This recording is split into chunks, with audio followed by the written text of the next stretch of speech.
Purpose. Oke, nah ini hal yang berikutnya, hal yang keempat, purpose driven. Oke, ya semua bilang purpose driven. Oke, dan disitulah saya mulai menyadari dan mencari tahu lagi. Dan sebenarnya kalau kita bilang tentang entrepreneurship journey, kadang-kadang tuh ada tahapnya. Kadang-kadang ada orang yang memulai entrepreneurship journey, tujuannya yang pertama itu profit.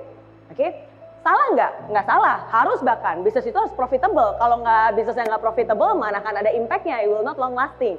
Oke, tapi jangan berhenti di situ. Orang yang berikutnya kadang-kadang bukan hanya per profit, tapi passion. Oh, harus sesuai dengan passion. Bagus, boleh-boleh aja. Tapi passion itu is all about you, ya kan? Apa yang kamu suka, apa yang kamu bisa, gitu kan? Nah, tapi more beyond that, it's not just profit, it's not just about passion, but it's about purpose. Bedanya passion sama purpose, purpose itu berarti it's not just about you. Ada satu hal lagi yang lebih the higher things gitu ya, bukan hanya tentang kamu juga gitu. Dan disinilah saya mencoba untuk mencari tahu, dan tentu saja ini bukannya tiba-tiba bangun terus tahu gitu ya, enggak. It was go through bertahun-tahun sebenarnya saya mencoba untuk bisa menanyakan dan mengetahui dan menajamkan lagi sebenarnya tujuannya apa sih gitu. Dan untuk pertama kalinya di tahun 2008 akhirnya saya menuliskan my purpose in life. Oke, this is my personal purpose in life ya. Ini nggak ada hubungannya dengan bisnis. Karena again buat saya bisnis itu hanya sebuah kendaraan, vehicle. Kita harus tahu dulu personal kita maunya apa, baru kita mencari kendaraan yang tepat untuk bisa menuju ke sana.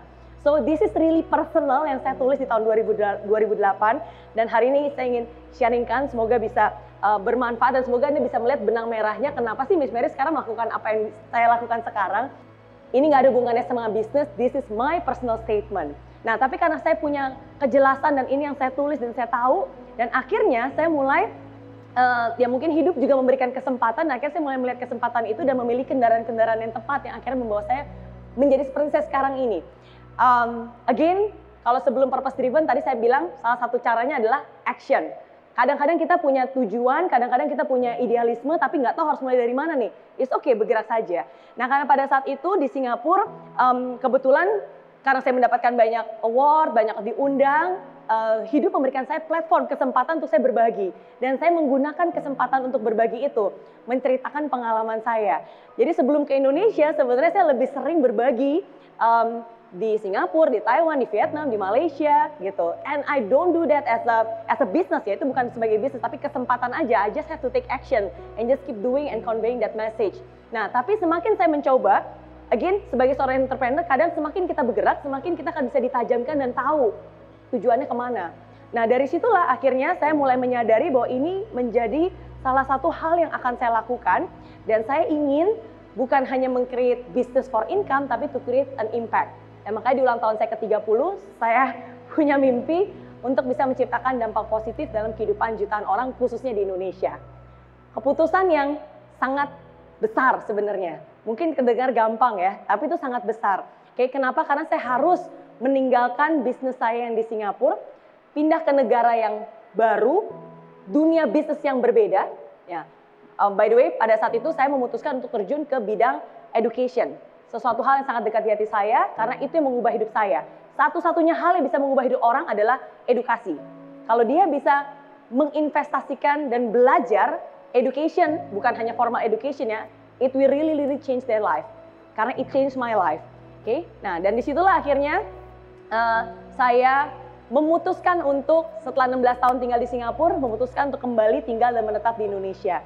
Menjual bisnis di Singapura yang sudah menghasilkan jutaan dolar, dan juga kedua anak saya juga sudah lahir di Singapura, ya kan? Meninggalkan sesuatu yang sudah sangat baik untuk sesuatu yang jauh lebih baik.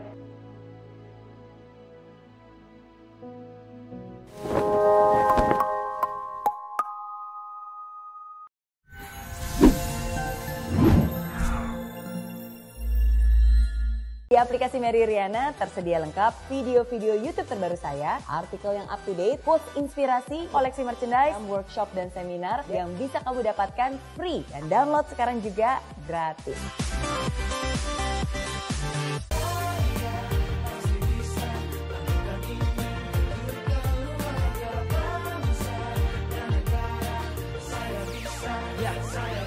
Rasakan bumi tanpa hujan, hidup tanpa tujuan, kering dan mati tanpa hijaunya tumbuhan. Demikian kalau mimpi tak kunjung terjadi.